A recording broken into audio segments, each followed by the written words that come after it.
Hello guys, कैसे हैं आप लोग? आई होप सब अच्छा ही होगा। तो अभी तक मे भी आप लोगों ने मिस्टर अजीत डोवल जो हमारे एनएसए नेशनल सिक्योरिटी एडवाइजर और इंडियन जेम्स बॉन्ड जिनको हम बोलते हैं उनका स्पीच मे भी सुन लिया होगा। बट यदि नहीं सुना है तो मैं सजेस्ट करूंगा एक बार जाओ और उसको सुनो। क्योंकि यदि आप इंडिया के बारे में कुछ सोचते हैं, कुछ करना चाहते हैं, ओके, स्पेशली इंडिया की जो सिक्योरिटी है उसके बारे में कंसर्न है, तो डेफिनेटली आपको एक बार सुनना चाहिए। ठीक है। तो उन्होंने जो कहा है उसी पर एक मैं छोटी सी अपनी साइड से कमेंट्री देने वाला हूँ। यदि अच्छा लगे तो लाइक कीजिए, और यदि कोई प्रॉब्लम या कुछ गलती से बोल दिया तो उसके लिए पहले से माफी मांगता हूँ, और आप कमेंट करके बता सकते हैं। ओके। तो उन्होंने जो मेनली फोकस किया है वो इस बात पे किया है कि हमें हिस्ट्री से सीखना चाहिए। हमें मतलब यूथ को हिस्ट्री से सीखना चाहिए और वो मिस्टेक नहीं करना चाहिए जो हम पास्ट में कर चुके हैं। तो वो किस मिस्टेक्स की बात कर रहे थे? तो जैसे आप लोगों को पता है कि हम जैसे अपने भारत देश को एक सोने की चिड़िया मानते थे, राइट? कि हमारा देश बहुत ही लाइक वेल डेवलप्ड था, रिच कंट्री थी, बहुत ज़्यादा यहाँ पर सब कुछ था, है ना? लेकिन हुआ क्या उसके बाद? आप लोगों को पता है कि 1000 साल तक हम लोग गुलाम रहे। 1000 साल, समझ रहे हो ना? कई पीढ़ियां गुजर गई होंगी जब तक हम गुलाम रहे।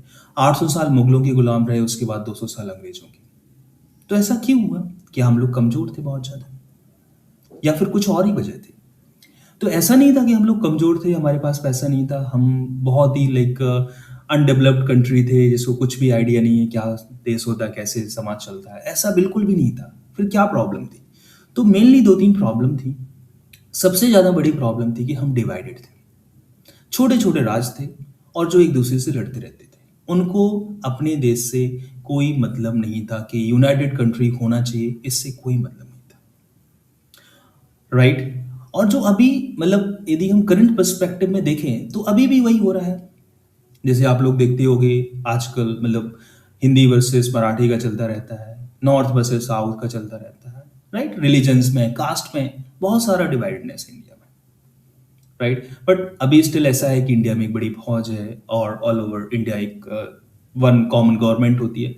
तो फिर भी यूनाइटेड हैं, लेकिन पहले के टाइम में बिल्कुल नहीं थे। सबसे बड़ी बात ये थी। और उससे भी बड़ी बात क्या थी? कि जो हमारे अपने लोग थे उन्होंने ही धोखा दिया देश को। ये सबसे बड़ी बात थी। जैसे कि आप लोगों की हिस्ट्री नहीं पता तो मैं बता देता हूँ। आप लोगों ने जयचंद का नाम सुना होगा, राइट? कि जयचंद ना बन जाना तुम। जयचंद कौन थे? तो मैं आपको बता देता हूँ कि जब स्टार्टिंग में मोहम्मद गौरी जब बार बार इंडिया के ऊपर अटैक कर रहा था, उस टाइम पे पृथ्वीराज चौहान हमारे राजा थे, और उन्होंने कई बार उसको हराया। और उनकी सबसे बड़ी गलती तो यही थी, वो हरा के छोड़ देते थे। ये नहीं करना चाहिए। और ये हम हिंदुओं में स्पेशली जो इंडियन लोग हैं उनके अंदर ही रहता है कि अरे हार गया, छोड़ दिया, चलो कोई बात नहीं। लेकिन ये नहीं करना चाहिए। यदि कोई पर्सन है बार बार हमें परेशान कर रहा है, बार बार अटैक कर रहा है, तो उसको खत्म ही करो। क्योंकि उसने 17 बार या उससे ज्यादा बार अटैक किया।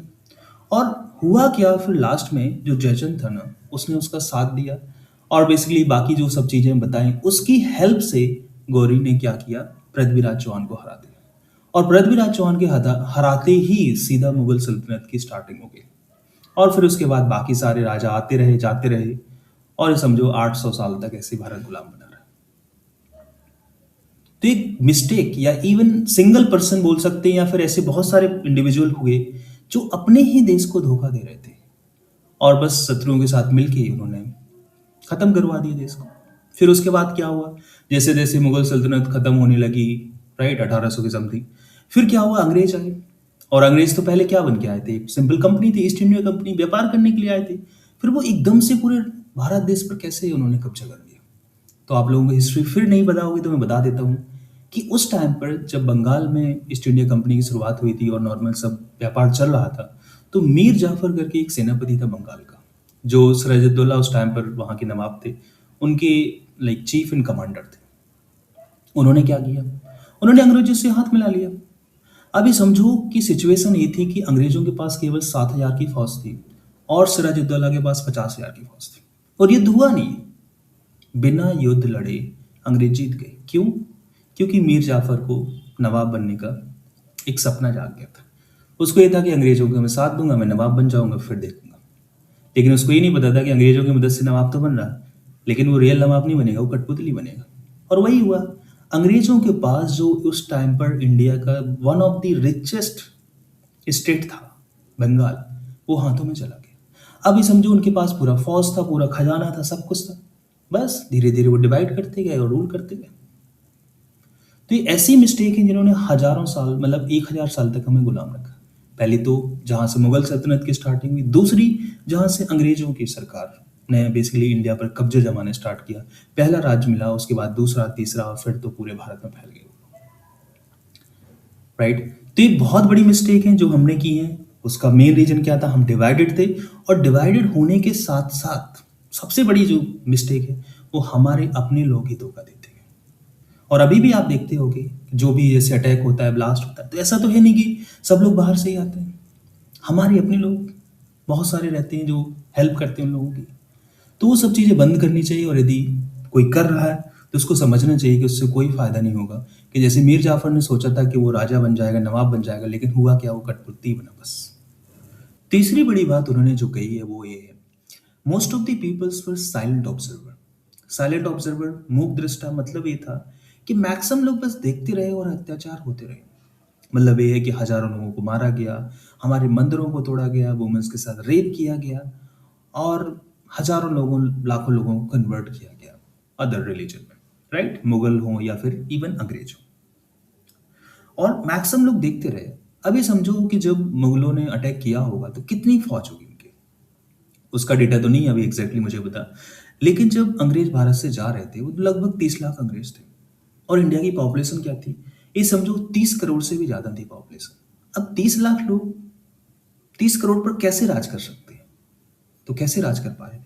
क्योंकि उसमें से जैसे जो वो 30 लाख थे वो एकजुट थे, और हमारे जो लोग थे वही उनके अंडर काम कर रहे थे। जो इंडियन आर्मी, बेसिकली जो अंग्रेजों के टाइम पे इंडियन आर्मी थी, उसमें अंग्रेज तो बस टॉप लेवल पर थे, बाकी तो सब इंडियन सोल्जर थे। और वही इंडियन सोल्जर इंडियन लोगों पर गोलियां चलाते थे अंग्रेजों के बोलने पर।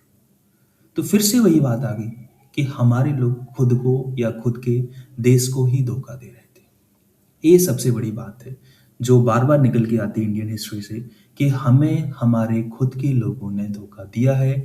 खुद के लोगों ने दुश्मनों के साथ मिलके हमारे ऊपर ही गोली चलवाई है, या फिर उनके साथ मिलके सीधा सीधा युद्ध ही जितवा दिया इस टाइप से।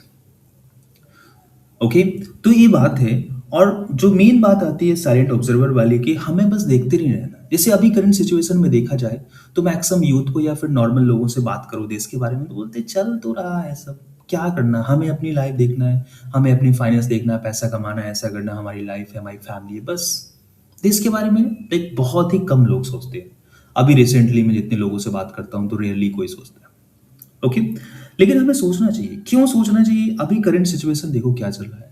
पूरे संसार में तबाही मची हुई है।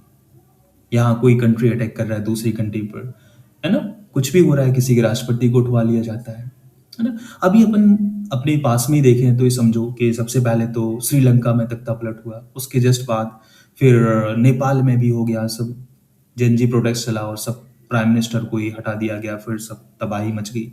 उसके बाद बांग्लादेश में कोई सरकार नहीं है, आए दिन दंगे होते ही हिंदुओं को मारा जा रहा है। राइट। और इंडिया में ही कुछ लोग बोल रहे हैं कि इंडिया में भी वैसा होना चाहिए, कोई भी सरकार ना चल पाए, बस प्रोटेस्ट हो, एक दूसरे को मारे काटे, खत्म कहानी। तो वो चीज कब समाप्त होगी? वो तभी समाप्त होगी जब हमारे अंदर एक सेंस ऑफ रिस्पॉन्सिबिलिटी होगी अपने देश के लिए। हम में से मैक्सिमम लोग ये चाहेंगे कि कम से कम हमें कुछ करना है कंट्री के लिए। राइट। अभी जो सिचुएशन है, जियो पोलिटिकल सिचुएशन, इसमें कोई भी कंट्री सेफ नहीं। इंडिया तो बिल्कुल भी नहीं है। एक साइड से पाकिस्तान है, यहाँ बांग्लादेश भी लड़ने को तैयार है, चीन तो है ही इतना बड़ा। राइट। अमेरिका भी अभी आके दिखा रहा है हमें। तो हम कहाँ से सेफ हैं? और यदि हमने हिस्ट्री से नहीं सीखा, अपने ही लोग, खुद के लोग देश को धोखा देने लगे, तो फिर कहाँ जाएगा इंडिया? राइट। तो सबसे पहले ये कि हमारे अंदर एक नेशनलिटी की एक भावना होनी चाहिए कि हमें अपने देश के लिए कुछ करना है। अब ऐसा नहीं है कि जैसे तुम सीधा लड़ने ही चले जाओ, ऐसा नहीं है। उन्होंने ये बोला है अजीत डोभाल ने क्लियरली कि ऐसा कंपलसरी नहीं है कि बस लड़ना ही एक देश सेवा है। आप कुछ भी कर सकते हो। आप साइंटिस्ट हो, आप कोई प्रोडक्ट डेवलप कर सकते हो, इंजीनियर हो, कुछ ऐसी प्रॉब्लम सॉल्यूशन निकालो जिससे देश का कुछ हो सके। फॉर एग्जांपल अभी करंट टाइम में बहुत सारे स्टार्टअप्स आ रहे हैं जो डिफेंस सिस्टम्स, स्पेशली ड्रोन्स वगैरह बना रहे हैं छोटे छोटे बच्चे। तो बहुत सारी चीज़ें हम कर सकते हैं। लास्ट में उन्होंने एक बात बोली जो सबसे ज़्यादा वायरल हुआ है और मैंने भी कई जगह लगाया है उसको, कि हमारे ऊपर ही अटैक हुआ है और हमने कभी किसी के ऊपर अटैक नहीं किया, ना किसी रिलीजन को हर्ट करने की कोशिश की, बस हमारे मंदिर तोड़े गए, हमारे ऊपर अटैक हुआ, हमें चेंज करने की कोशिश की गई। ऐसा क्यों हुआ? क्योंकि वैसे देखा जाए तो हम इतने ज़्यादा उदारवादी बन गए कि कोई हमें मारता रहे, हम पिटते रहेंगे, लेकिन कभी किसी के ऊपर अटैक नहीं करेंगे, भले ही हमें पता हो कि हमारे खिलाफ साजिश हो रही है। तो चेंज करना चाहिए और इसके लिए उन्होंने बोला है कि हमें इतना शक्तिशाली बनना चाहिए कि कोई भी देश यदि सोचे भारत के ऊपर अटैक करने का या कुछ भी बुरा करने का, तो उसके अंदर एक डर की भावना होनी चाहिए।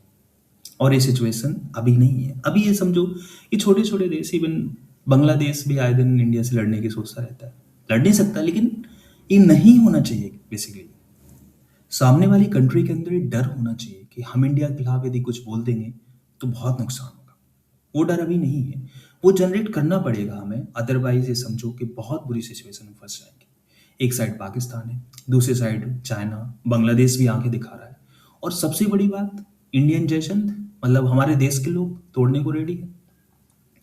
तो हमें नॉर्मल पॉपुलेशन को, यूथ को सबसे पहले तो इंडिया के बारे में सोचना चाहिए। सभी को कुछ ना कुछ एक कॉमन सेंस होना चाहिए कि हमें अपने इंडिया को लाइक आगे बढ़ाना है। आगे नहीं बढ़ा सकते तो कम से कम तोड़ने की दिशा में नहीं जाना है, बस। That's all for now. वैसे तो मन में बहुत सारे विचार चल रहे हैं, बट अभी के लिए इतना ही। आई होप आपको पसंद आए हो मेरी कमेंट्री, और यदि कुछ भी बाई मिस्टेक बोल दिया हो तो उसके लिए सॉरी, और बाकी अपने थॉट्स आप कमेंट में बता सकते हैं। थैंक यू, जय हिंद, बाय बाय।